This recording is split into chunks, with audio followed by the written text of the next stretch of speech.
गुजर रहा हूं यहाँ से भी गुजर जाऊंगा, गुजर रहा हूं यहाँ से भी गुजर जाऊंगा, मैं वक्त हूं कहीं ठहरा तो मर जाऊंगा।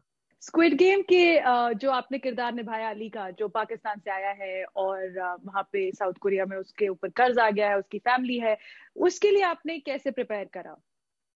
मैं जैसे अली का जो किरदार है, हाँ स्क्विड गेम मैं इंडिया से ही आया था 2020 में, फरवरी में I reached here after a month. तो एक महीने घर रह के आया, तो मैं एकदम, मैं तो मतलब अली जैसे दिखता भी नहीं था, ठीक है। तो डायरेक्टर साहब ने मुझे बोला कि आप ऐसे परफॉर्म कर सकते हैं, ऐसे तो मैंने सब किया। तो उनको बहुत मजा आया उस दिन। तो हम लोग तो इस बात पे भी हंसे कि अरे क्या मतलब एक जो सीन है आज रोने का सीन है, वो आप कर सकते हो? मैंने कहा हाँ ऑफ कोर्स, थोड़ा टाइम लगता है। तो सब लोग हंसे मेरे जवाब पे। तो इस तरीके का माहौल था ऑडिशन में। तो सब लोग मतलब director, producer and assistant director, so बहुत ही अच्छा एनवायरनमेंट था। इस अली कैरेक्टर के लिए सबसे पहली चीज ये हुई कि इसकी फिजिक मुझे बनानी थी, ठीक है, एटलीस्ट उसके लिए 6-7 किलो मैंने गेन भी किया, प्लस तो वो किया। उसके बाद भाषा पे अपनी, क्योंकि अब मैं कोरियन फ्लुएंटली बोल लेता हूँ, तो अच्छा। कोरियन ना बोलने की भी ट्रेनिंग खुद से ही करनी पड़ेगी। 1-1.5 साल हुआ है इस बंदे को आए हुए, तो ये कैसे बोलेगा?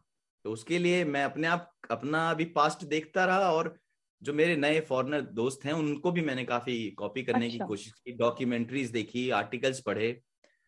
उसके बाद फिर मेरे जो जो हिंदी में जो डायलॉग्स हैं, तो उसके लिए मैंने अपने पाकिस्तानी दोस्तों की भी काफी मदद ली कि हाँ थोड़े बहुत ही सही उर्दू के वक्त, क्योंकि शब्दों का ज्यादा फर्क है हम लोग की बोलचाल में। तो इस तरीके से धीरे धीरे करते करते जैसे तैसे, हाँ अली के कैरेक्टर की तरफ बढ़ते रहे।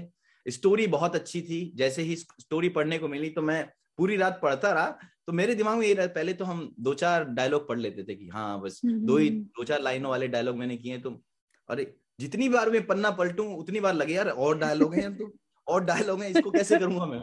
हाँ मैं ये कैसे परफॉर्म करूंगा, मेरे तो समझ में ही नहीं आ रहा था। तो भी ये अली का कैरेक्टर फिर बड़े बड़े जो हमारे जितने भी सीनियर एक्टर्स रहे हैं स्क्विड गेम्स में, उनके साथ परफॉर्म करना है, तो मैं उनके साथ कैसे परफॉर्म करूंगा? अली और हम्म। सांगू का जो रिलेशनशिप है उसको किस लेवल पे शो करना है? अली ने जो मुझे सिखाया है ना एज अ ह्यूमन बीइंग, कि आप कुछ भी करें लेकिन किसी का बुरा तो नहीं करने की कोशिश की। अनलकीली हो जाती हैं चीजें, लेकिन कभी शायद डेलिबरेटली तो नहीं किया। तो ये बहुत अच्छी चीजें थी उस कैरेक्टर की, ह्यूमन साइड जो मैंने कोशिश की है कि लोगों को दिखाऊं। मैं उसमें सक्सेसफुल रहा नहीं रहा, ये लोगों का विषय है, मुझे जानकारी देने का।